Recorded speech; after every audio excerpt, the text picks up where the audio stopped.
রাজধানীর শ্যামলীতে অবস্থিত central for kidney dialysis and urology hospital একটি ব্যতিক্রমধর্মী হাসপাতাল। এই হাসপাতালের প্রতিষ্ঠাতা প্রফেসর ডাক্তার মোহাম্মদ কামরুল ইসলাম দেশের একজন খ্যাতিমান কিডনি বিশেষজ্ঞ।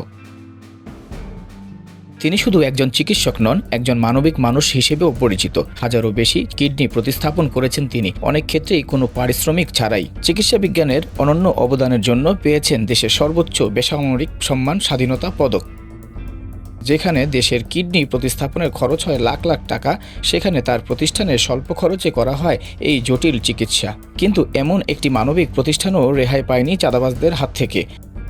ডাক্তার কামরুল ইসলামের অভিযোগ, সরকার পতনের পর যুবদল নেতা পরিচয়ে এক ব্যক্তি জোরপূর্বক হাসপাতালের জন্য মালামাল সরবরাহের চেষ্টা করেন। ডিম, চাল সহ বিভিন্ন পণ্য বাজার মূল্যের চেয়ে বেশি দামে নিত্য বাধ্য করার চেষ্টা করা হয়। হাসপাতাল কর্তৃপক্ষ এই প্রক্রিয়া বন্ধ করলে শুরু হয় উত্তেজনা। হাসপাতালের সামনে জড়ো হয় মব, বিভিন্ন স্লোগানে তৈরি করা হয় আতঙ্কের পরিবেশ।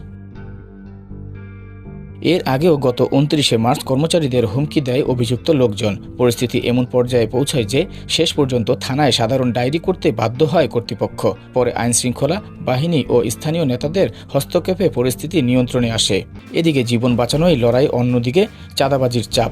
মানবিক চিকিৎসা প্রতিষ্ঠানও যদি নিরাপদ না থাকে, তাহলে সাধারণ মানুষ কোথায় যাবে? মানবিক এই সেবামূলক প্রতিষ্ঠানগুলো চাঁদাবাজের ভয়ে যদি বন্ধ হয়ে যায়, তাহলে দায় কার?